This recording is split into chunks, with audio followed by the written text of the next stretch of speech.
Hello my friends, as I promised, I will be making more content about smartphone photography and filmmaking in the future, so I got myself the latest and supposedly the greatest iPhone, the 11 Pro.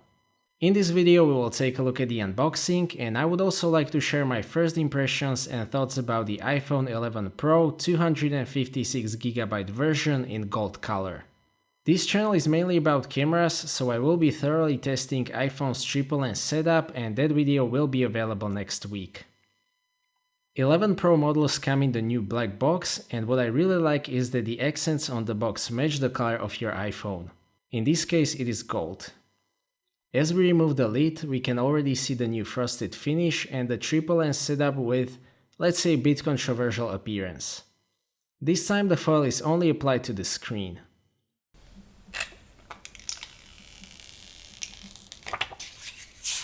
Let's put the phone itself to the side for now and take a look at what else is in the box.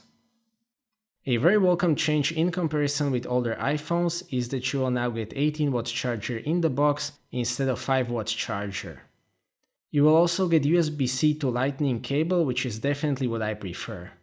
You will also get Lightning headphones, which I will not use because I have the AirPods, but they still come with the latest iPhones.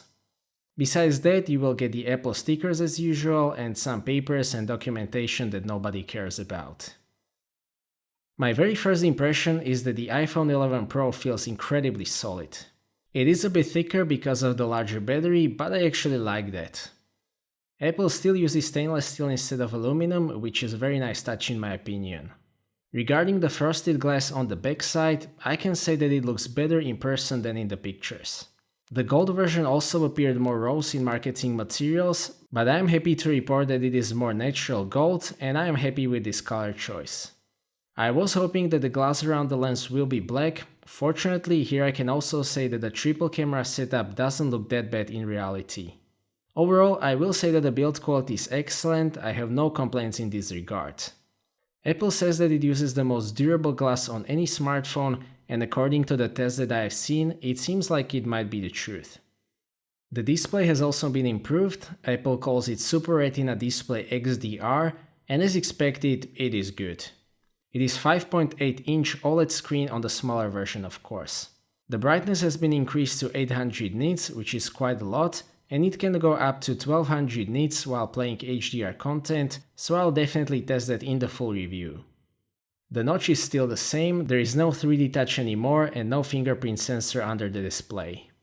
The pixel density is also the same at 458 pixels per inch, which is more than sufficient for my site. Overall, I like this OLED screen a lot, and it was one of the main reasons why I opted for the more expensive Pro version instead of the regular 11. iPhone 11 Pro features the new A13 chipset, and as expected, this phone is fast. Some of the Android flagships are now pretty close in some tasks, but there is one area where iOS devices destroy Android flagships, and those are the Adobe apps. That was one of the reasons why I went with iPhone this year, and it is in my opinion a major selling point if you subscribe to Creative Cloud. I will also make a separate video about that. The iOS is in my opinion still the main reason to get an iPhone. I like it more aesthetically, and I like how consistent and intuitive it is. To be honest, the integration of Samsung's and Microsoft's elements and the cluttered Android with 3 apps that often do the same thing was the main reason why I didn't buy Samsung phone this year. Probably my biggest complaint about the iPhone 11 lineup, besides the European price, is the Lightning port. The Lightning standard itself is actually very good, there is nothing wrong with that, but Apple is pushing USB-C a lot on their other Pro products such as MacBook Pro and iPad Pro, so using different cables and accessories for iPhone is just inconvenient. Regarding the cameras, that is obviously the biggest selling point with 11s. Finally, we have ultra-wide lens on iPhone. I was expecting 16mm full-frame equivalent, so 13mm is a big surprise for me because it is completely different look. Besides that, we have 26mm wide lens with f1.8 aperture and 52mm f2.0 lens, which is still being incorrectly called telephoto. I will make a separate video about the cameras, of course. One thing that I was really expecting from the Pro models are manual controls in the native camera app and maybe even RAW shooting, but none of that happened. This is iPhone 11 Pro, but the camera app is definitely not Pro. If you are serious about smartphone photography and filmmaking, Filmic Pro and Halide is still the way to go. Besides the iPhone, I also got the original clear case, which is available for high-end iPhones for the first time. It is very overpriced of course, but I like how thin it is, and this material seems to be the best compromise between the hardness and flexibility out of all cases that I have tested so far. Overall, I can say that my first impressions with the new iPhone 11 Pro are very positive. I like the build quality, the display, speed, and iOS 13. If you already have iPhone XS or even 10, you probably don't necessarily need to upgrade unless you really want that ultra-wide lens and better battery life.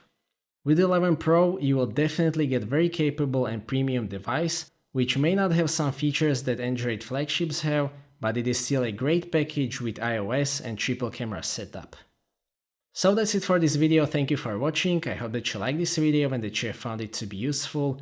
Stay tuned for more videos and maybe consider subscribing if you don't want to miss my future content. I appreciate our feedback in form of thumbs up or thumbs down. If you would like to ask anything or share your opinion, please do so in the comment section, and see you next time.